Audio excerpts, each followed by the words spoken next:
Part 2 में हमने देखा कि कैसे पुरुष प्रकृति के बनाए हुए मन, इंद्रियों और विषयों से जुड़ता चला गया और धीरे धीरे उसने कहना शुरू कर दिया कि ये सब मेरे साथ हो रहा है।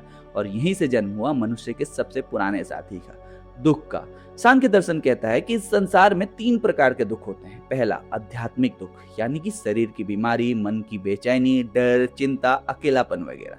दूसरा है भौतिक दुख, यानी कि दूसरे लोगों से मिलने वाला दुख, जैसे कि अपमान, वियोग, हिंसा।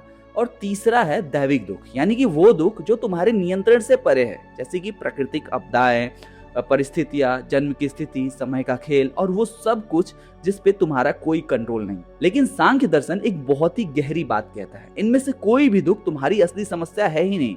असली समस्या तो कुछ और ही है। तुम्हारा दुख इसलिए नहीं है क्योंकि दुनिया में दुख है, तुम्हारा दुख इसलिए है क्योंकि तुमने खुद को वो चीज समझ लिया है जो तुम हो ही नहीं।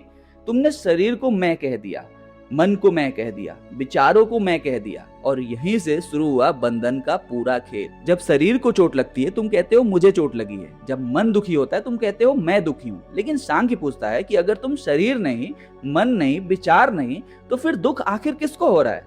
सोचो, जब तुम फिल्म देखते हो तुम जानते हो कि वो तुम्हारी कहानी नहीं है, लेकिन फिर भी जब हीरो रोता है या फिर कोई इमोशनल सीन आता है तो तुम्हारी आंखों में आंसू भर आते हैं। क्यों?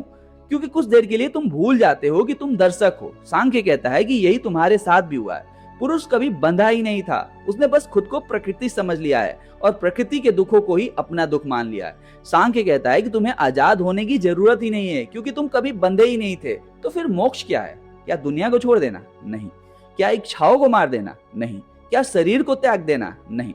सांख्य कहता है कि मोक्ष का मतलब है याद करना कि तुम वास्तव में कौन हो। जिस रास्ते से तुम अंदर आए थे उसी रास्ते से अब तुम्हें बाहर भी जाना है। पहले विषयों से ऊपर उठना होगा, फिर इंद्रियों को समझना होगा, फिर मन को देखना होगा, फिर अहंकार को पहचानना होगा और अंत में बुद्धि को भी पार करना होगा। क्योंकि जो बुद्धि को देख सकता है वो बुद्धि नहीं हो सकता, जो मन को देख रहा है वो मन नहीं हो सकता, जो विचारों को देख रहा है वो विचार नहीं हो सकता। और जब पुरुष को ये विवेक हो जाता है कि वो प्रकृति नहीं है तो उसी अवस्था को सांख्य दर्शन में कहते हैं कैवल्य, यानी कि पूर्ण स्वतंत्रता, पूर्ण मुक्ति, जहाँ पुरुष सिर्फ पुरुष रह जाता है और प्रकृति का खेल समाप्त हो जाता है। और शायद स्पिरिचुअलिटी का पूरा सफर सिर्फ इतना ही है, जो तुम नहीं हो उसे छोड़ते जाना और जो तुम हमेशा से थे उससे पहचान लेना। आने वाले वीडियोस में मोक्ष और कॉन्शियसनेस के इन रहस्यों को हम और गहराई से समझेंगे, इसलिए वीडियो को सेव कर लेना और हमारे पेज को फॉलो भी कर लेना।